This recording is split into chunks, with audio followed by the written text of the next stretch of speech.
Hi, today we have the pleasure of talking with John Kiser, the Executive Director of the Hart Center for Engineering Leadership.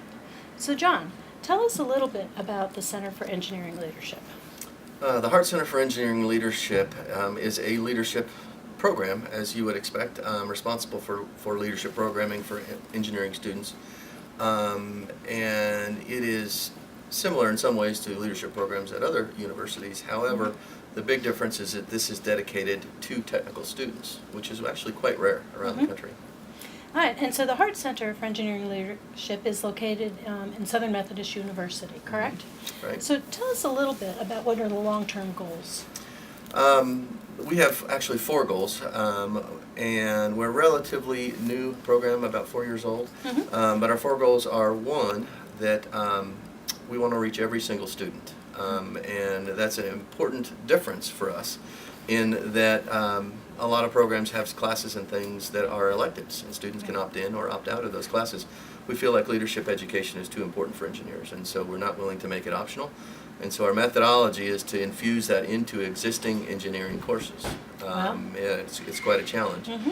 The second goal, though, which even makes it more challenging, is that we want to do that without cannibalizing in any way the technical content that students are getting.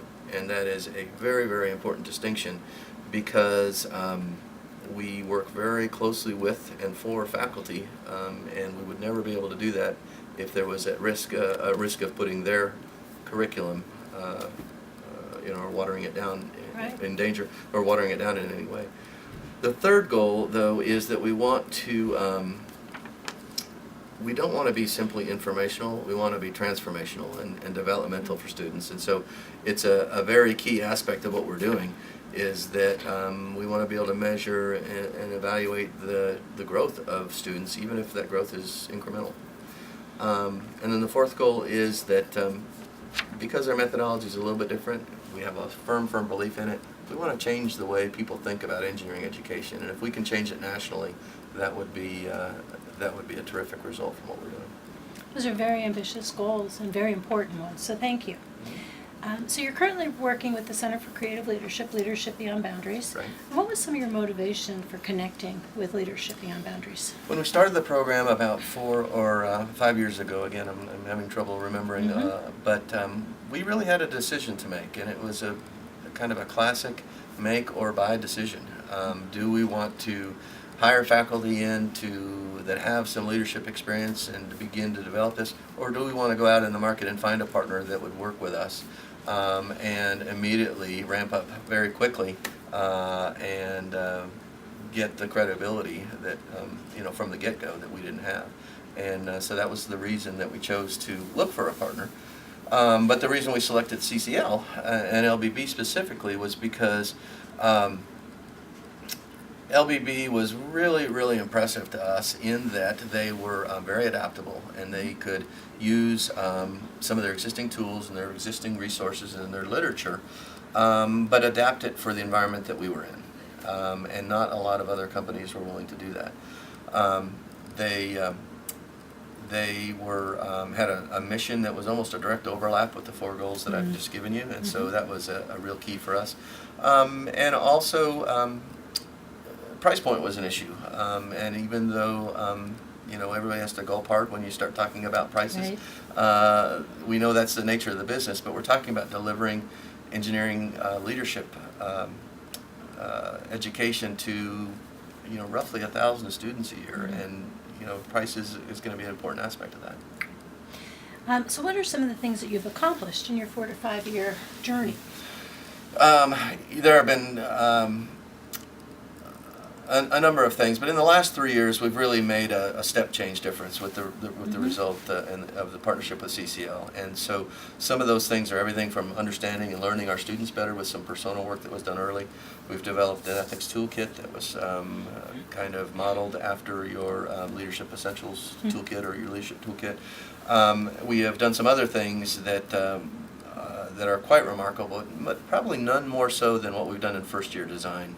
And with the leadership of Preston Yarborough and Joel in CCL, we've been able to revamp frankly, the first year design program.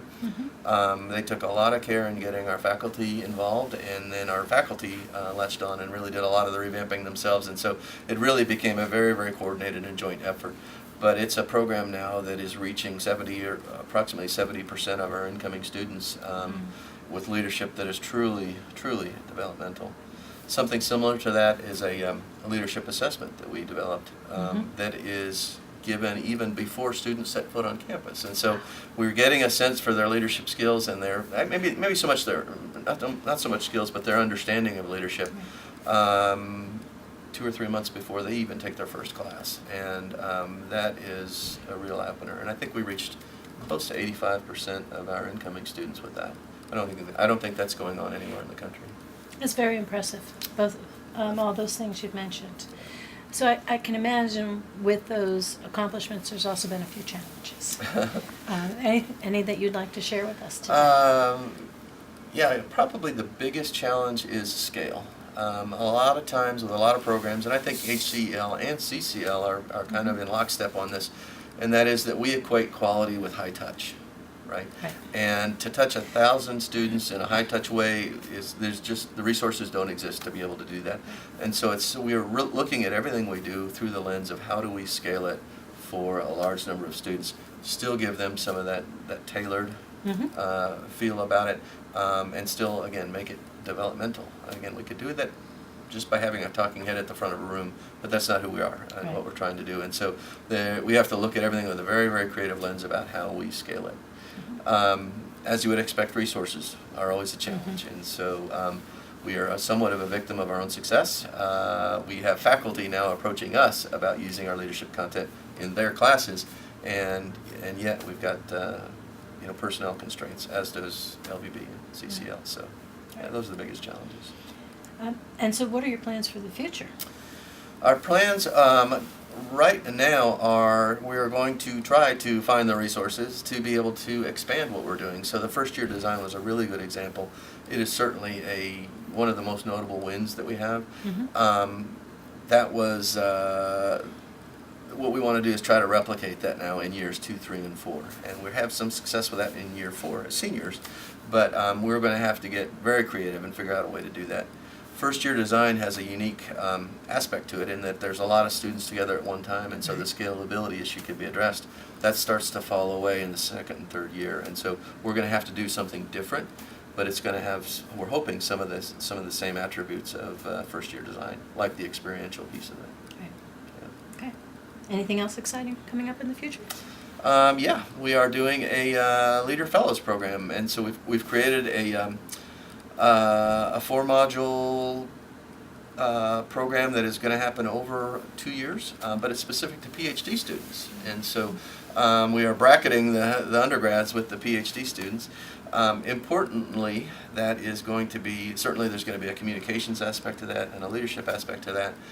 But our second goal there is to create a sense of community among the PhDs. Unlike the undergrads that have a very, very strong community, that doesn't exist at the PhD level. And so the quality of life in our mind is deteriorated somewhat by not having that community. And so we are creating programming that teaches them the things that really the non-technical things that they need to know to be successful, but that we're doing that in a way that has them teaching themselves, has them doing that and teaching, doing a lot of experiential work in community in teams, so that they're building that sense of community and solidarity. That's very notable. Since you've pioneered this work for several years now and have had some real good wins, what would you recommend to others who are beginning to start this type of scalable work with infusing leadership development within a particular discipline curriculum? I would say the first thing that you really need to do is get the right people on board.